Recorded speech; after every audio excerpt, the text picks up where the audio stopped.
Welcome to A Happier Me.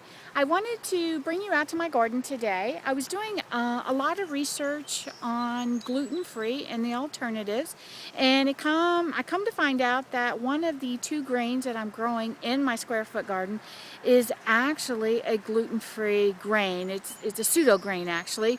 It is the giant orange amaranth, and it's going to grow to about 8 to 12 feet tall, so I have no earthly idea how to harvest the seeds, how to get the grain.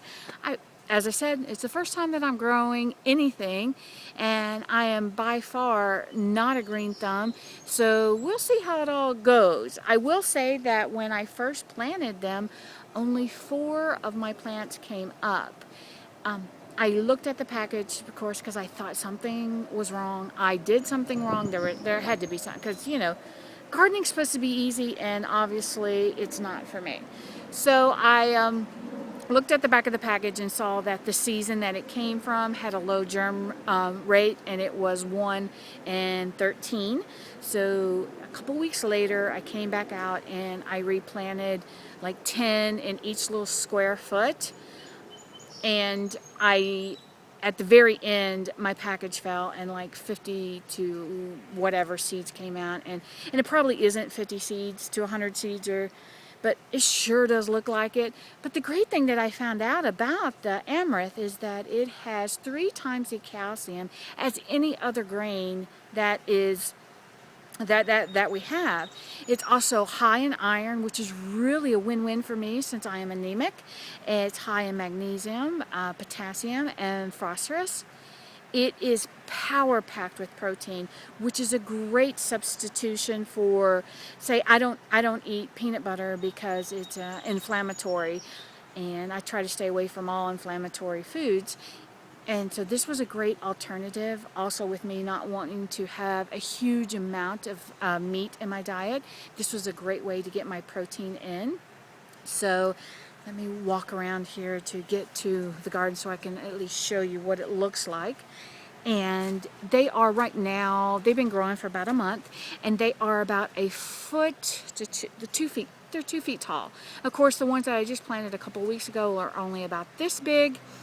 And you'll get to see, and as I said, I'll bring you along and you can watch them grow. But hold on, I've tried this 4 or 5 times, and I've gotten the camera upside down, I've gotten it lopsided. I'm trying it, and so bear with me as I turn the camera and our phone in order for you to see my plants. And there they are. And as you can see, 2 of them came up, but I told myself I got them to grow, and this is one of my 2 of the 4. I got them to grow, and I was not thinning them out. But as you can see, my packet definitely did fall, and lots of them came up. So I'll be thinning them out, taking like the stronger ones, and the rest of them I'll thin out, maybe transplant somewhere else. And as you can see, this one had like 5 come up. That one over there had like 4. And way back here, as you can see, nothing came up. That's a weed. I gotta pull it. But this is the other 2 that's here. So I was totally psyched to find out that these are something that fits great into the goals that I was looking for. Oh no, I have to look at that. Looks like one of my corn stalks fell down, and it is, of course, it's an heirloom corn. It's not that GMO stuff or anything like that. But I was totally psyched that I have something in my garden that really fits with my goals that I was just growing to experiment with, because I was tired of eating the same quinoa over and over again. So I'll show you my quinoa too, but later on.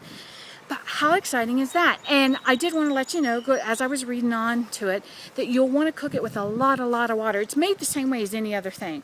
Like if you make it with as a porridge, if you make it as a grain, as like a side dish with broth and whatnot, it's all cooked the same.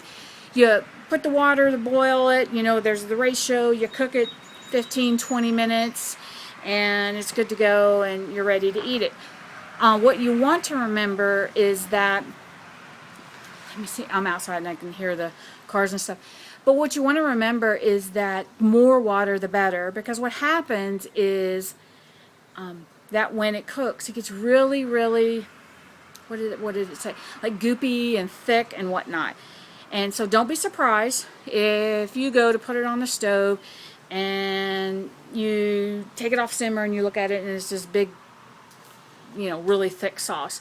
What you do is just take it over to a strainer, rinse it off a little bit, and then it would be like a rice or whatnot that you wanted to eat with your dinner.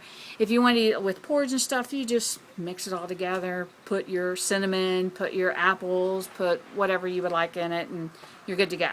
But the ratio I want to say is like maybe 3 cups of water to 1 cup of amaranth. And those big, huge, giant plants out there I just showed you are going to provide me almost a whole pound of grain for each flower. So anyways, I just want to bring you along, let you see what's going on. And as they grow and as they get bigger, I'll definitely bring you along so you can see it and we can learn together. All right, thanks. Bye.